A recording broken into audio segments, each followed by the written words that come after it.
পনির পরোটা recipe. সকালের তাড়াহুড়োয় হাতের সময় একদম কম থাকলে কোনো রকম মাখাবেলার ঝামেলা ছাড়াই এই লোভনীয় সুস্বাদু পনির পরোটাগুলো বানিয়ে নিতে পারো চটজলদি। হেলদি আর টেস্টি এই পরোটাগুলো সকালের ব্রেকফাস্টে, বাচ্চা বা বড়দের টিফিন বক্সে অথবা রাতের ডিনারে কিন্তু খুব সহজে বানিয়ে নিতে পারো। আর এইভাবে পরোটাগুলো তৈরি করলে সারাদিনই এইরকম নরম তুলতুলে থাকবে, একদমই শক্ত হবে না। নমস্কার বন্ধুরা, বেঙ্গলি ওভেনে তোমাদের সবাইকে স্বাগত জানাই। পনিরের পুড়ে ঠাসা সুস্বাদু এই নরম তুলতুলে পরোটাগুলো বানানোর জন্য আমি এখানে নিয়েছি 1 বাটি আটা। আমরা বাড়িতে যে আটা দিয়ে রুটি তৈরি করি সেই আটা নিয়েছি, তোমরা চাইলে কিন্তু ময়দাও নিতে পারো বা হাফ আটা হাফ ময়দা দিয়েও বানাতে পারো। সাথে দিচ্ছি ওই একই বাটির মাপে 3 ভাগের 1 ভাগ সুজি।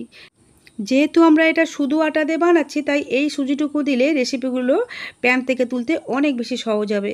আর ময়দা দিয়ে বানালে কিন্তু কিছু দেওয়ারই প্রয়োজন নেই।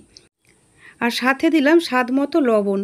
এতে আর আমরা কিছুই দেব না, এই লবণটাকে আটার সাথে খুব ভালোভাবে মিশিয়ে নিয়ে এবার একটা ব্যাটার বানিয়ে নেব।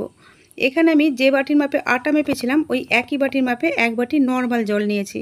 পুরো জলটা কিন্তু একেবারে ঢেলে দিলে হবে না, জলটাকে অল্প অল্প করে আটার মধ্যে দিতে হবে আর ব্যাটারটা বানাতে হবে। এখন একটা কাঁটা চামচের সাহায্যে ব্যাটারটা তৈরি করে নেব। তোমাদের যদি এরকম হুইস্ক থাকে তাহলে হুইস্ক দিয়ে ব্যাটারটা তৈরি করে নেবে, খুব সহজে ব্যাটারটা তাহলে তৈরি হয়ে যাবে। কিন্তু সবার কাছে যেহেতু এরকম হুইস্ক থাকে না, তাই কাঁটা চামচ দিয়ে আমি ব্যাটারটা বানিয়ে দেখাচ্ছি। আর জলটাকে এইভাবে অল্প অল্প করে দিতে হবে আর কাঁটা চামচ দিয়ে এইভাবে আটার সাথে মেশাতে হবে। একেবারে অনেকটা জল ঢেলে দিলে আটার মধ্যে লাম্পস চলে আসবে, যে লাম্পসগুলো ভেঙে নেওয়া বেশ কঠিন। কারণ আমাদের এখানে দরকার একটা লাম্পস ফ্রি স্মুথ ব্যাটার। তাই এইভাবে অল্প অল্প করে জল দিয়ে ব্যাটারটা বানালে কিন্তু খুব সহজে আমরা মসৃণ একটা ব্যাটার পেয়ে যাব। নিশ্চয়ই লক্ষ্য করেছো বন্ধুরা, আমরা প্রথমে যে 1 বাটি জল নিয়েছিলাম পুরো জলটাই কিন্তু দেওয়া হয়ে গেছে। এখন আর 1 বাটি জল নিয়েছি, সেই জল থেকে অল্প অল্প করে জলটা এর মধ্যে দিয়ে দিচ্ছি। মাখাবেলার ঝামেলা ছাড়া বা কোনো লিকুইড ডো থেকে যে কোনো রেসিপি বানানোর জন্য এই ব্যাটারটাই হচ্ছে মেন। এই ব্যাটারটা যদি পারফেক্টভাবে তৈরি করা না হয় তাহলে কিন্তু রেসিপিগুলো ঠিকঠাক হবে না, প্যান থেকে তোলার সময় কিন্তু ছিঁড়ে যেতে পারে। তাই ব্যাটারটা কিন্তু পারফেক্টভাবে তৈরি করতে হবে। ব্যাটারটা আমাদের রেডি করা হয়ে গেছে। এখন এই ব্যাটারটাকে ঢাকা দিয়ে 10 মিনিটের জন্য রেখে দেব। যেহেতু সুজি দেওয়া আছে তাই 10 মিনিট রেস্টে রাখবো। আর সুজির বদলে যদি ময়দা ব্যবহার করো তাহলে 10 মিনিট রাখার দরকার নেই, 5 মিনিট রাখলেই হবে। আর পরে আমরা যে আরও 1 বাটি জল নিয়েছিলাম তা থেকে 3 ভাগের 1 ভাগ জল কিন্তু রয়ে গেছে। ব্যাটারটা রেস্টে থাক, ততক্ষণ আমরা পরোটার ভিতরে দেওয়ার জন্য পনিরের পুরটা বানিয়ে নেব। তার জন্য আমি এখানে 150 গ্রাম পনিরকে গ্রেটার দিয়ে গ্রেট করে নিয়েছি। পনিরটাকে গ্রেট না করে হাত দিয়ে ম্যাশ করেও নেওয়া যেতে পারে। এখন আমি এর মধ্যে দিয়ে দিলাম একদম ছোটো ছোটো করে কেটে নেওয়া কিছুটা কুচানো পেঁয়াজ, সাথে দিচ্ছি অল্প একটু কুচানো কাঁচা লঙ্কা, স্বাদ মতো লবণ, হাফ চা চামচ গোলমরিচের গুঁড়ো, হাফ চা চামচ চিলি ফ্লেক্স, আর দিচ্ছি বাচ্চাদের ফেভারিট অরিগ্যানো। ঝালটা নিজেদের স্বাদ মতো বুঝে দিয়ে দেবে। সাথে দিলাম হাফ চা চামচ ভাজা জিরে গুঁড়ো আর অল্প একটু গরম মশলা গুঁড়ো। এখন সব কিছুকে একসাথে খুব সুন্দর করে মিশিয়ে নিতে হবে। পুরটা এই অরিগ্যানো আর চিলি ফ্লেক্স দিয়ে বানালে বাচ্চারা কিন্তু রেস্টুরেন্টের পিৎজা বা বার্গার খাওয়া ভুলে যাবে, এইভাবেই বারবার খাবার জন্য আবদার করবে। সব কিছুকে একসাথে খুব সুন্দর করে মিশিয়ে নিয়েছি, পুরটা আমাদের রেডি। এটাকে আমরা এখন সাইডে রেখে দেবো। তোমরা চাইলে কিন্তু এর মধ্যে কুচানো ধনেপাতাও দিতে পারো, আর ইচ্ছে করলে পেঁয়াজ কুচানোটা বাদ দিয়েও বানাতে পারো। এদিকে আমরা যে ব্যাটারটা রেডি করে রেখে দিয়েছিলাম 10 মিনিট হয়ে গেছে। 10 মিনিট পরে একটা হাতা দিয়ে এইভাবে একটু ঘেঁটে ঘেঁটে দিতে হবে। যদি এই ব্যাটারের মধ্যে ছোটো ছোটো কোনো দানা থেকেও থাকে তাহলে এইভাবে ঘাঁটলে কিন্তু খুব সহজে দানাগুলো ভেঙে যাবে। ব্যাটারটা একটু ঘন বলেই মনে হচ্ছে, তাই আমি আরও 1 টেবিল চামচ মতো জল দিয়ে ব্যাটারের সাথে ভালোভাবে জলটাকে মিশিয়ে নিলাম। এখানে আমাদের 1 বাটি আটা আর ওই বাটিটারই 3 ভাগের 1 ভাগ সুজির জন্য 2 বাটির থেকে 3 টেবিল চামচ মতো কম জল লেগেছে। ব্যাটারের কনসিস্টেন্সিটা ঠিক এই রকম হবে, এরকম পাতলা একটা কনসিস্টেন্সির ব্যাটার তৈরি করতে হবে। প্রথমবার ব্যাটারটা প্যানে দিয়ে দেখবে, যদি ঘন বলে মনে হয় তাহলে 1 টেবিল চামচ জল দেবে, আর যদি পাতলা বলে মনে হয় তাহলে 1 টেবিল চামচ আটা দিয়ে খুব ভালোভাবে মিশিয়ে নেবে। এখন আমরা পরোটাগুলোকে ভেজে নেব। তার জন্য ওভেনে একটা প্যান বসিয়ে প্যানের মধ্যে কয়েক ফোঁটা তেল দিয়ে তেলটাকে খুব ভালোভাবে প্যানের চারপাশে লাগিয়ে দিলাম। আর তেল যদি অতিরিক্ত হয়ে যায় তাহলে শুকনো কাপড় বা টিস্যু দিয়ে মুছে নিতে হবে, কারণ পরোটার এই শিটগুলো বানানোর জন্য আমাদের কোনো তেলের প্রয়োজন পড়বে না। প্যানটাকে খুব বেশি গরম করতে হবে না। যখন মাঝারি গরম হবে তখন ফ্লেমটাকে একদম লো করে দিতে হবে। আর ব্যাটারটা হাতা দিয়ে নিচ থেকে খুব ভালোভাবে মিশিয়ে নিয়ে তারপর এক হাতা ব্যাটার এই মাঝারি গরম প্যানের মধ্যে দিতে হবে।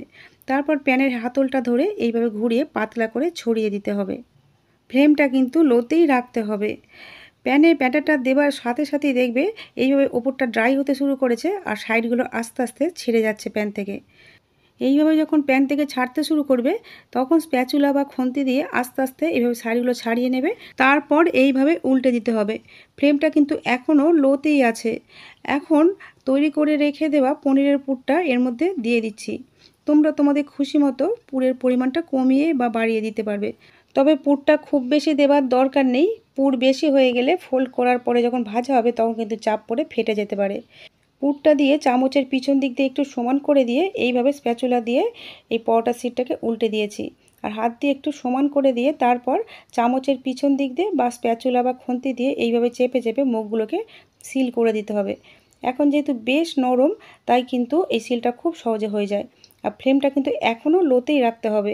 মুখটা সিল হয়ে যাওয়ার পরে ফ্লেমটাকে বাড়িয়ে মাঝারিতে করে দিতে হবে। মুখটা ভালোভাবে সিল করা হয়ে গেছে। এখন ফ্লেমটাকে মাঝারি করে দিয়ে এক পাশটা একটু সেঁকে নিয়ে উল্টে দিয়েছি। মুখটা যদি ভালোভাবে সিল করে দেওয়া যায় তাহলে ভিতরটা কিন্তু খুব সুন্দর করে ফুলে ওঠে। এখন আমি এর মধ্যে দিয়ে দিচ্ছি বাটার। এই বাটারের বদলে তোমরা তেল বা ঘি দিয়েও ভাজতে পারো। এখানে আমি 1 চামচ মতো বাটার দিয়েছি। বাটারটাকে পরোটার দু সাইডে খুব ভালোভাবে লাগিয়ে নিয়ে উল্টে পাল্টে নিজের পছন্দের কালার করে ভেজে নিতে হবে। আর ফ্লেমটাকে মাঝারিতে রেখেই ভাজতে হবে। আমি এখানে পুর হিসাবে পনির ব্যবহার করেছি। তোমরা চাইলে কিন্তু যে কোনো সবজি বা আলু বা ডিম দিয়েও এই পরোটাগুলো বানিয়ে নিতে পারো। উল্টে পাল্টে ভাজতে ভাজতে দু সাইডে খুব সুন্দর একটা কালার চলে এসেছে। এখন আমরা প্লেটের মধ্যে তুলে নিলাম। দেখতেই পাচ্ছ বন্ধুরা পরোটাটা কতটা লোভনীয় হয়েছে।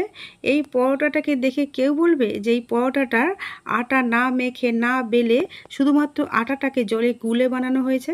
প্রথমবারেই শুধু প্যানে তেল ব্রাশ করতে হবে, পরের বার থেকে আর তেল ব্রাশ করারও কোনো প্রয়োজন হবে না। হাতে সময় কম থাকলে এইভাবে আটাকে জলে গুলে কিন্তু খুব সহজেই পরোটা বানিয়ে নিতে পারো। এছাড়াও ব্যাচেলর বন্ধু বা হোস্টেলে থাকা বন্ধুরাও কিন্তু আটা বা ময়দা মাখাবেলার ঝামেলা ছাড়াই এইভাবে জলে গুলে পনির পরোটা ছাড়াও আলু পরোটা, ডিম পরোটা বা সবজি পরোটা যে কোনো পরোটাই খুব সহজে বানিয়ে নিতে পারো। বাকি পরোটাগুলো সেম প্রসেসে বানিয়ে নেব। আমি আমার চ্যানেলে সহজভাবে তৈরি নতুন নতুন রেসিপির ভিডিও আপলোড করে থাকি। এই রকম রেসিপির ভিডিওর আপডেট সবার আগে পাওয়ার জন্য ইউটিউব থেকে দেখলে চ্যানেলটা সাবস্ক্রাইব করার আর এফবি পেজ থেকে দেখলে পেজটাকে ফলো করে নেওয়ার অনুরোধ রইল। বন্ধুরা আজ তাহলে এই পর্যন্তই।